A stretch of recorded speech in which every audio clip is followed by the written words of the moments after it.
નમસ્તે વિદ્યાર્થી મિત્રો, આજે આપણે જોવાના છે method to obtain V curve of a synchronous motor in a laboratory. તો આ ગ્રાફ જોઈને તમને યાદ આવી ગયું હશે કે આપણે લેબોરેટરીમાં આ પ્રેક્ટિકલ આખો પરફોર્મ કર્યો હતો સેટઅપ. તો એ જ વસ્તુ જીટીયુ એક્ઝામિનેશનમાં પૂછાય છે કે તમે લેબોરેટરીમાં વી કર્વ સિંક્રોનસ મોટર ઉપર કઈ રીતે મેળવશો. બરાબર, એટલા માટે તમારે એક્ઝામની અંદર એ આખી પ્રોસિજર સ્ટેપ બાય સ્ટેપ લખાવવાની છે.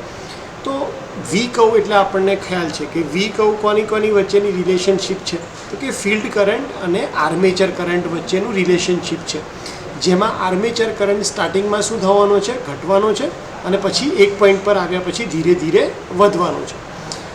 આ જ વસ્તુ તમારે આખી સમજાવવાની છે કે લેબોરેટરીમાં આપણે કઈ રીતે કરશું. તો આપણને એના માટે કયા કયા સાધનો જોશે. તો સૌથી પહેલાં તો સિંક્રોનસ મોટરની વી કર્વ છે, તો સિંક્રોનસ મોટરની જરૂર પડશે. ફિલ્ડ વાઇન્ડિંગને આપણે ડીસી સપ્લાય આપવો પડશે, જેથી કરીને લેગિંગથી લઈને લીડિંગ પાવર ફેક્ટર સુધીના રીડિંગ આપણને મળે.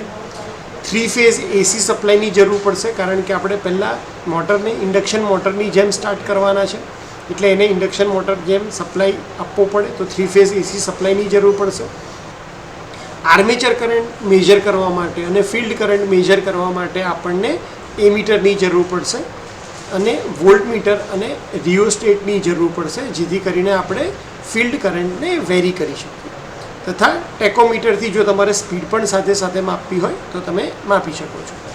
હવે આપણે એની પ્રોસિજર જોઈએ. તો સૌથી પહેલાં આપણે શું કરવું પડશે, તો સૌથી પહેલાં તો સિંક્રોનસ મોટર જે છે એને આપણે સપ્લાય સાથે કનેક્ટ કરવી પડશે, અને આપણે ચેક કરવું પડશે કે આપણે ભાઈ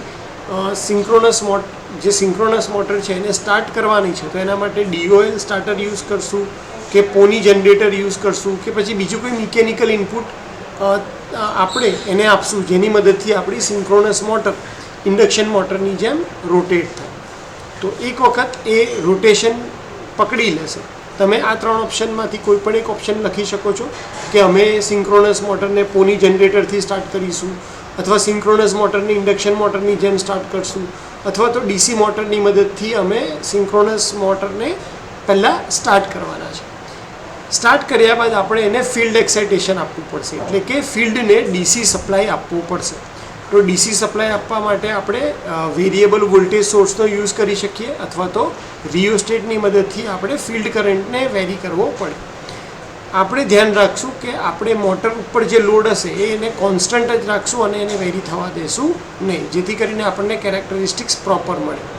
ત્યારબાદ આપણે ફિલ્ડ કરંટને વેરી કરશું, એટલે કે ફિલ્ડ કરંટને ઓછાથી ચાલુ કરી અને ધીરે ધીરે વધારતા જશું, એટલે કે 0.1 એમ્પિયર, 0.2 એમ્પિયર, 0.3, 0.4, 1, 1.5 એવી રીતે ધીરે ધીરે ફિલ્ડ કરંટ વધારતા જશું, અને આપણે આર્મેચર કરંટને મેજર કરતા જશું. આપણે આર્મેચર કરંટમાં ઓબ્ઝર્વ કરશું કે આર્મેચર કરંટમાં પહેલાં ઘટાડો થશે, અને એક પોઈન્ટ એટલે કે યુનિટી પાવર ફેક્ટર ઉપર ત્યાંથી એની અંદર આર્મેચર કરંટમાં વધારો મળશે.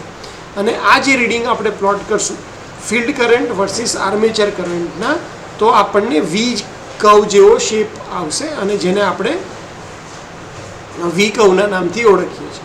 તો આ આખી પ્રોસિજર કે તમે લેબમાં કઈ રીતે વી કર્વ સિંક્રોનસ મોટર ઉપર ઓબ્ટેન કરો છો. તમે સેમ્પલ એક એક્ઝામ્પલની અંદર એટલે ઓબ્ઝર્વેશન ટેબલમાં 3-4 વેલ્યુ દેખાડી શકો છો કે ફિલ્ડ કરંટની વેલ્યુ આટલી થાય ત્યારે આર્મેચર કરંટ ઘટે છે, અને તમારે એક ગ્રાફ આ પ્લોટ કરવાનો રહેશે. આજે અહીંયા બ્લુ કલરથી તમને દેખાય છે વી કર્વવાળો કે જે રિલેશન દેખાડે IF અને IA વચ્ચેનું. એમાં ખાસ યાદ રાખજો કે ફિલ્ડ કરંટ વેરી કરીએ છીએ, એટલે એ હંમેશા એક્સ એક્સિસ ઉપર આવે, અને જેને ઓબ્ઝર્વ કરવાનું છે એટલે કે આર્મેચર કરંટ એને તમારે વાય એક્સિસ ઉપર દેખાડવાનો રહેશે. સેમ વસ્તુ આપણે પ્રેક્ટિકલની અંદર પણ જોયું હતું. તમે પ્રેક્ટિકલવાળો વિડીયો પણ રિફર કરી શકો છો, અને એક્ઝામ પોઈન્ટ ઓફ વ્યૂ તમારે ખાલી જોવું હોય તો આટલા વિડીયોની અંદર તમને આ વસ્તુ ખ્યાલ આવી જશે. હોપ કે તમને ટૉપિક ખ્યાલ આવી ગયો હશે. વિડીયો શાંતિથી જોવા માટે અને તમારો ટાઈમ આપવા માટે થેન્ક યુ સો મચ.